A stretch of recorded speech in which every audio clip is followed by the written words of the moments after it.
Hi viewers, welcome to our channel. இன்றைக்கி நம்ம சேனலில் என்ன ரெசிபி பார்க்க போகிறோன்னா, கொத்தவரங்காயை வச்சு சப்பாத்திக்கு தொட்டுக்கிற மாதிரி சூப்பரான ஒரு சைட் டிஷ்ஷுங்க. 10 நிமிஷத்தில் பண்ணுற மாதிரி ரொம்ப வித்தியாசமான ஒரு சைட் டிஷ்ஷு. சப்பாத்திக்கு தொட்டுக்க அவ்வளோ அருமையாக இருக்கும். சூப்பரான இந்த ரெசிபி எப்படி பண்ணுறதுன்னு பார்க்குறதுக்கு முன்னால் நம்ம சேனல் இன்னும் சப்ஸ்கிரைப் பண்ணலைன்னா கண்டிப்பாக சப்ஸ்கிரைப் பண்ணிடுங்க. கூடவே பக்கத்தில் இருக்கிற பெல் ஐக்கானில் ஆல்ங்கிறத தட்டி விடுங்க. ஸோ நான் போடுற வீடியோ எல்லாமே உடனுக்குடனே நோட்டிஃபிகேஷனாக வந்துடும். வாங்க எப்படி பண்ணுறதுன்னு பார்க்கலாம்.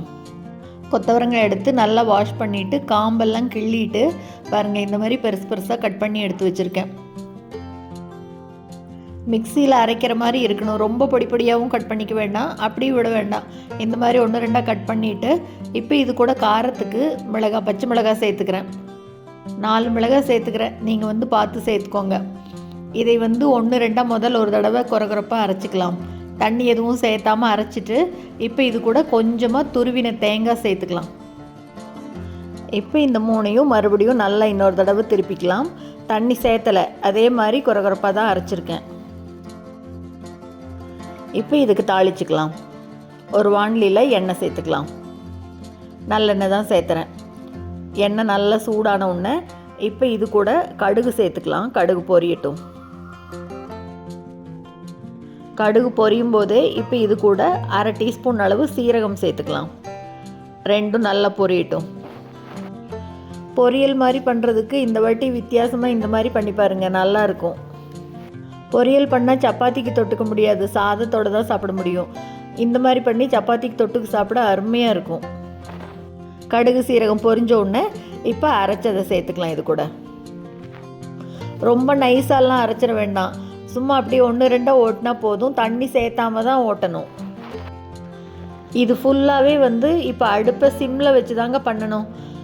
நல்லா ஒரு தடவை கலந்து விட்டுக்கலாம். தண்ணி சேர்த்தாமல் பண்ணுறோம், அதனால சீக்கிரமாக தீஞ்சு போயிடும். எண்ணெயும் இதுக்கு நிறைய சேர்த்த முடியாது, அதனால சிம்மில் வச்சு தான் பண்ணணும்.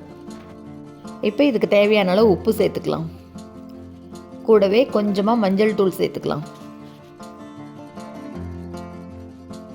ரெண்டும் சேர்த்துட்டு மறுபடியும் நல்லா கலந்து விட்டுறலாம். சப்பாத்தி பண்ணும்போதெல்லாம் ஈஸியாக ஒரு சைட் டிஷ் பண்ணணுன்னா இந்த மாதிரி பண்ணிடுவீங்க. அவ்வளோ அருமையாக டேஸ்ட்டாக சூப்பராக இருக்கும். கொத்தவரங்காயில் பொரியல் பண்ணால் நிறைய பேர் சாப்பிடவே மாட்டாங்க. இதை சப்பாத்திக்கு தொட்டுக்கிறதுக்கு பண்ணிட்டோம்னா சைட் டிஷ் பண்ண மாதிரியும் ஆச்சு, கொத்தவரங்காய் சாப்பிட்ட மாதிரியும் ஆயிரும்.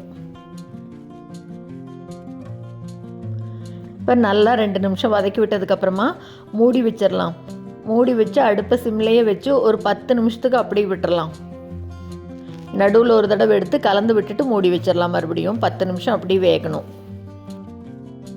10 நிமிஷம் அப்படியே விட்டோம்னா பச்சை வாசனை முழுசாக போய் அப்படியே லைட்டாக கலர் மாறும் பாருங்கள். இந்த மாதிரி கலர் மாறி வந்ததுன்னா நல்லா வெந்துருச்சுன்னு அர்த்தம். இதை வதக்கும்போது தண்ணியெல்லாம் தெளிச்சிடவே வேண்டாம். அப்படியே வதக்கி பண்ணும்போது தான் இதனோட டேஸ்ட் அருமையாக இருக்கும். பாருங்கள், அவ்வளோதான், சூப்பராக ரெடி ஆயிடுச்சு. இப்போ அடுப்பை ஆஃப் பண்ணிடலாம். ட்ரெடிஷ்னலான ரெசிபிங்க இது. சூப்பரான இந்த ரெசிபியை நீங்களும் செஞ்சு பார்த்துட்டு மறக்காமல் கமெண்ட்டில் சொல்லுங்கள். இந்த வீடியோ உங்களுக்கு பிடிச்சிருந்ததுன்னா லைக் பண்ணுங்கள், ஷேர் பண்ணுங்கள், கமெண்ட் பண்ணுங்கள். மறக்காமல் நம்ம சேனலை சப்ஸ்கிரைப் பண்ணுங்கள். கூடவே பக்கத்தில் இருக்கிற பெல் பட்டனையும் தட்டி விடுங்க. ஸோ நான் போடுற வீடியோ எதுவுமே மிஸ் பண்ணாமல் பார்க்கலாம். தேங்க்ஸ் ஃபார் வாட்சிங்.